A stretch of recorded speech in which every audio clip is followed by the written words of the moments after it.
Now, the initial investment is similar for these two projects. Okay, 10,000 each, right? 10,000 each. So basically, in payback period for project X is 2 years, right? 5,000 plus 5,000 equal to 2 years, right? And then project Y, we have to add all the cash inflow until 10,000. So 3,000 plus 4,000, 7,000. We are short by another 3,000 here. So we take until here. So 3 years. In this case, we can choose. We choose project X. Now let's say if the maximum amount that you set, the maximum payback period, for example, for project X and Y, the maximum years that you want to take maybe 1.5 years. So do you choose? Do you accept these two projects? Do you accept these two projects? No, you don't accept these two projects because this is the maximum years that you could go, 1.5 years. If the maximum years that you have set, okay, which is very subjective, right? So suddenly you just, okay lah, 1.5, I don't want 1.5, you want to change it, you take only 2.5 years. So which one do you want to choose? Project X. Project X or Y? X, right? Because it's lesser than your maximum payback period. So you choose project X. Now let's say if this is an independent project. Independent project means that you can choose both of the projects. So if the maximum payback period is 2 years, which one do you choose? We choose X and Y, okay? Because it is independent. These two projects are independent, so you can choose both projects, okay? You can choose both projects. Now, we continue on to our second method, which is the net present value method, okay? Net present value method.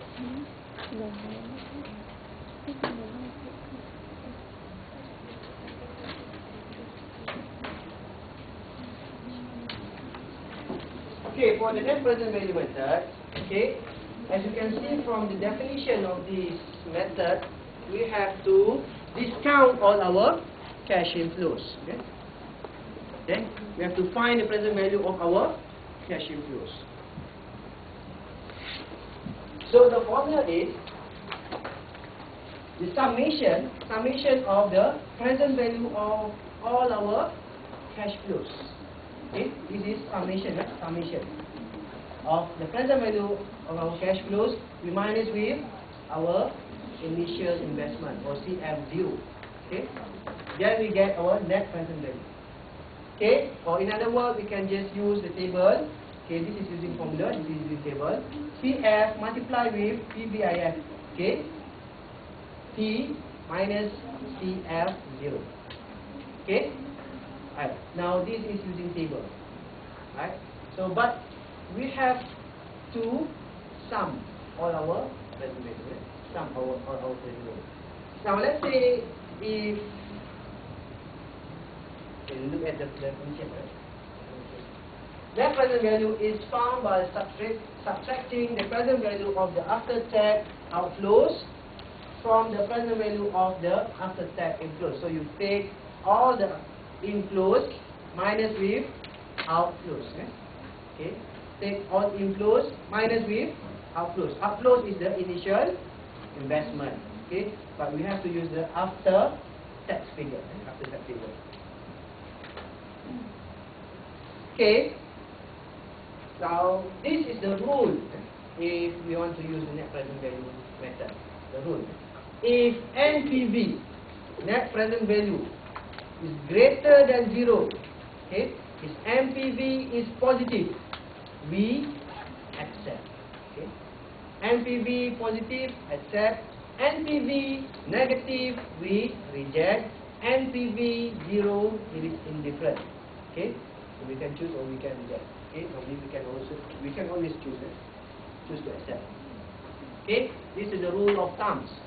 Okay, so this one is important. Okay, positive you accept, negative you reject. Very simple. Okay, very simple. Now we look at this example again using the parent company data from table 9.1. Now assume the firm has a 10% cost of capital. Okay, 10% cost of capital, or maybe you want to say 10% of required return, 10% of interest rate, okay, the same, right? 10% cost of capital. So based on the given cash flow and cost of capital or required return, the NPV can be calculated as shown in figure 9.2.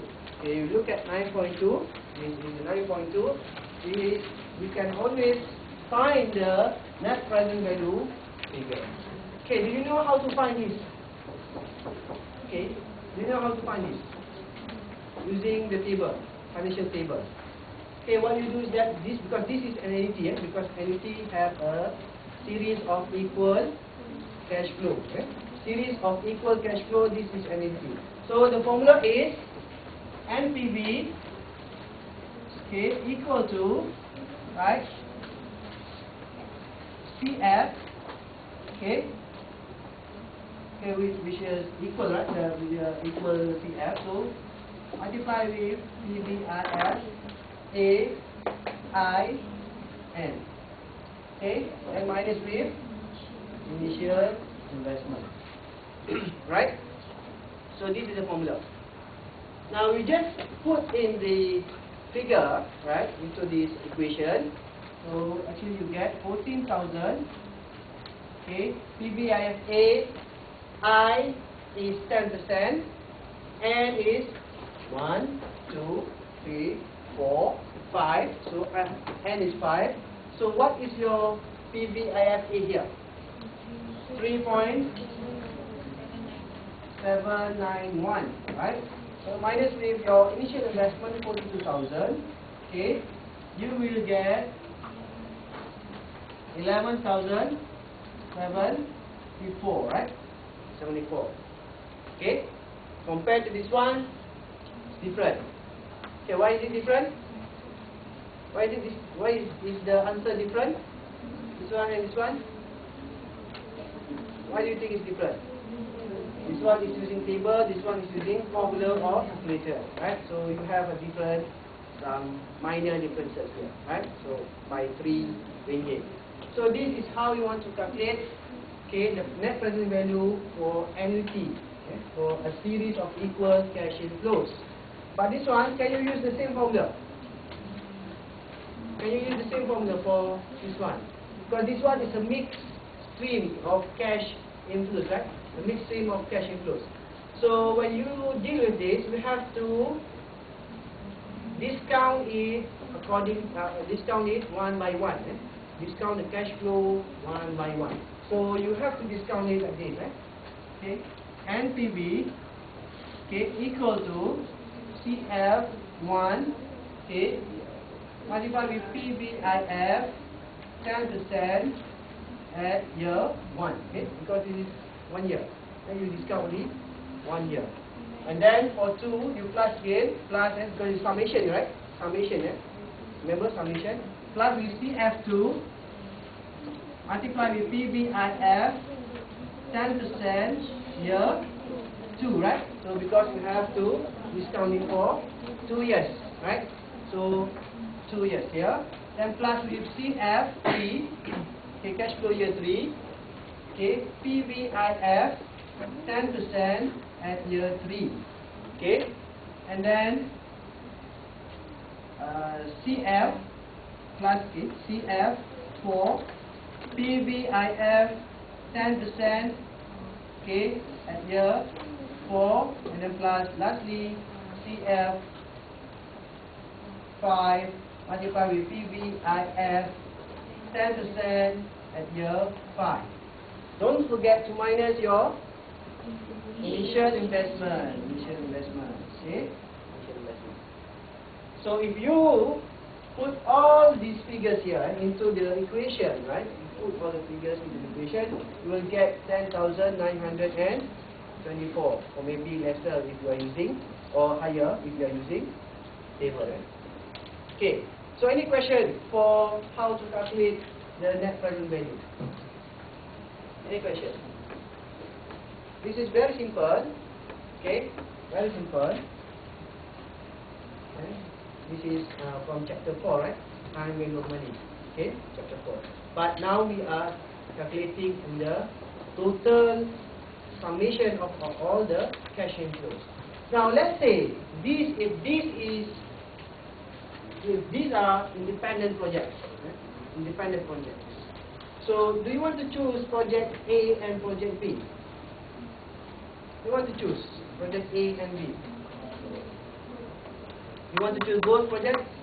Yes, you choose both projects because it is independent. But if it is mutually exclusive, which project do you choose? A or B? A and PB is 11,071. B and PB is 10,934. Which one do you want to choose? A or B? B. Why B? Okay, you choose the project which has a higher net present value. Okay, higher net present value. So you choose A because this value is higher, right? So you choose the value which is higher than the lower one. So you choose A. Okay, so you choose A, 11,071. Okay, right. Now this is the third method, right? The third method. Are we going to pass? Okay. Okay. The third method is the internal rate of return. Okay, internal rate of return. If you look carefully at the equation here, okay, actually this is the same as the net present value, right? Right? CF divided by 1 plus IRR. Instead of K, it just put IRR. You change the K to IRR. Power of T minus with initial investment or CF0. It's the same, right? Okay, it's the same. Except that for IRR, we put NPV as equal to 0. Okay? So we want to find the IRR. We don't want to find the NPV. Okay? We want to find the IRR. It's the same as you finding your years to maturity, your I, okay? Okay, you already know your present value, but you don't know what is your I, so this is the same. Okay? Sometimes you have to interpolate. Right? You know interpolation? Right? Interpolation. Okay. So the formula is the same, except that you just put your NPV as 0. Okay? This one all the same. Okay? It's the same, eh? It's the same, except you put your NPV as 0. Now, the internal rate of return is the discount rate that will equate the present value of the outflows with the present value of the inflows. So basically, how are you going to get the 0? CF minus CF0, this one must be equal, right? The summation of the cash inflow must equal to initial investment. Then you get 0. 5 minus 5, you get 0, right? So it must be equal. Both sides must be equal. Here equal 5, this one must be 5. So that's why we get 0. Okay, so that is the formula. Right? So the IR is the project intrinsic rate of return. So if you look at this, actually, okay, the IRR is the intrinsic. Intrinsic means inside. Okay, inside. Okay? Internal. Internal. Sometimes you cannot see what is inside, right? You can see what's outside, but you cannot see what's inside. So this is what the project intrinsic rate of return.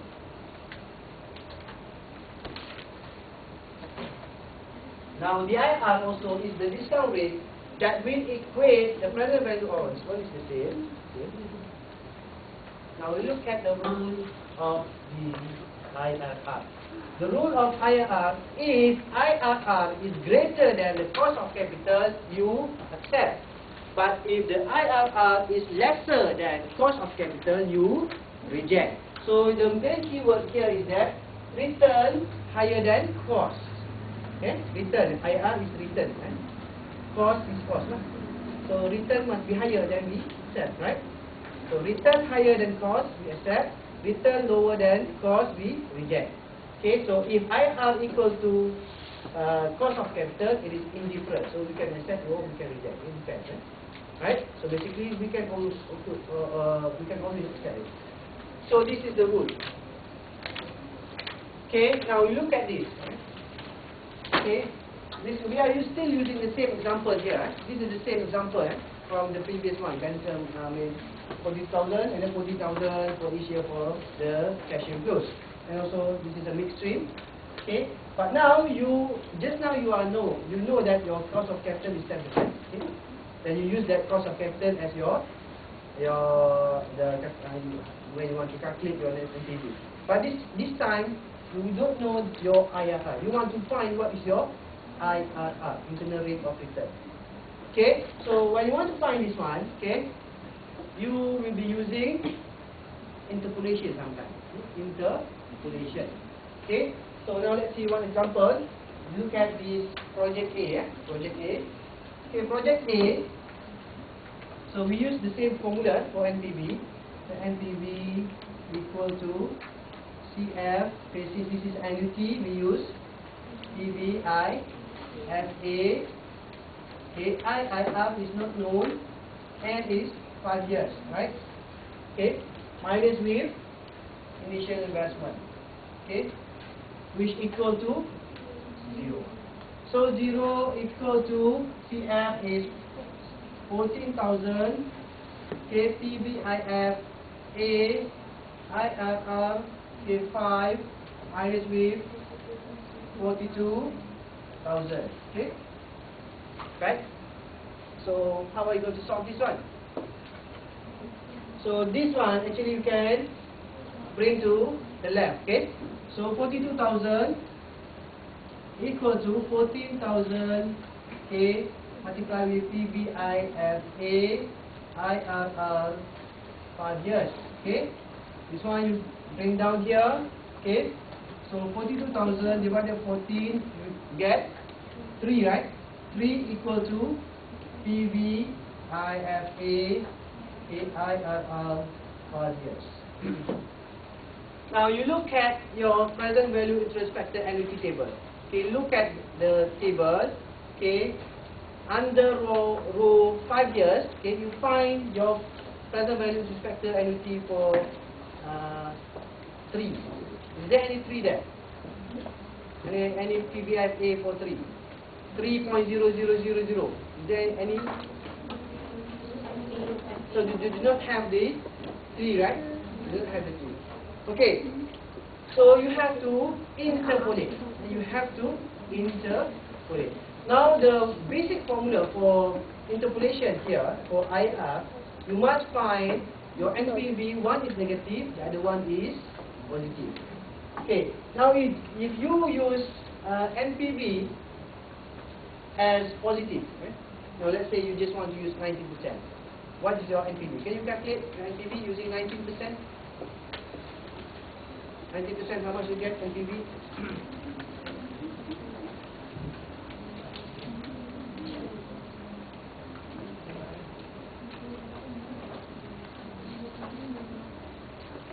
What do you get? 90%. Do you have a positive NPV? If you change the IR to 812, so positive 821. Okay, so when you use 90%, you have a positive NPV, right? Now let's say you use 30%.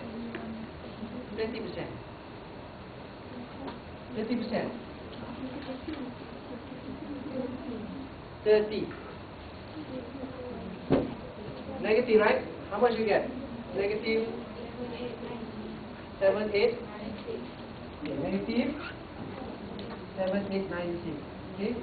So the basic calculation is that you have to find one positive, one negative, and for the percentage. Okay, it doesn't matter. 20%, 30%, as long as it's negative, okay, right? Now just try 20%. You have a negative NPV. 20%.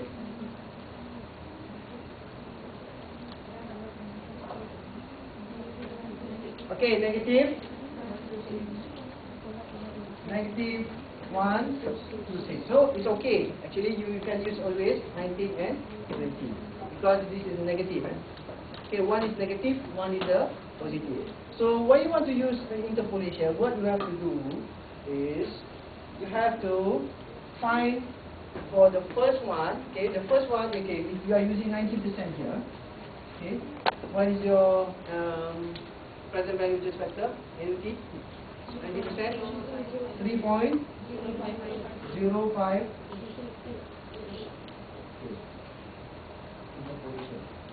Right? Okay. Now X percent is 3, right? Okay. And then 20%? 2.991. Okay, what you do is that you minus this one first with this, and then minus this one with this. Then you divide it. So how much you get? This one is 0.058 divided by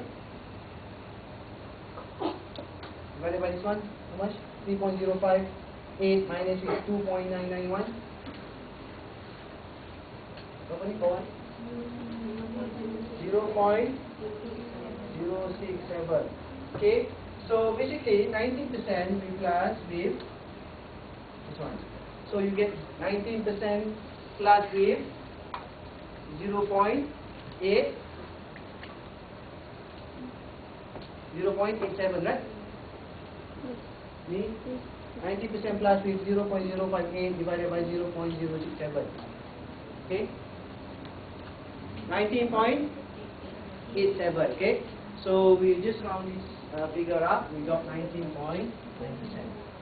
Okay.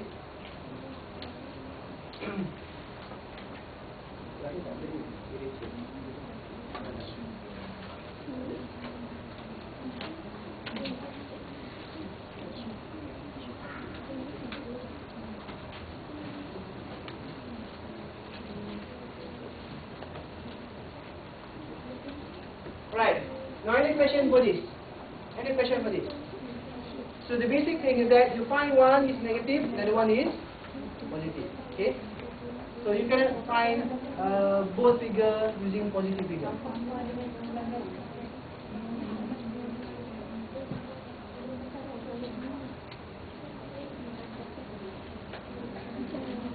Okay.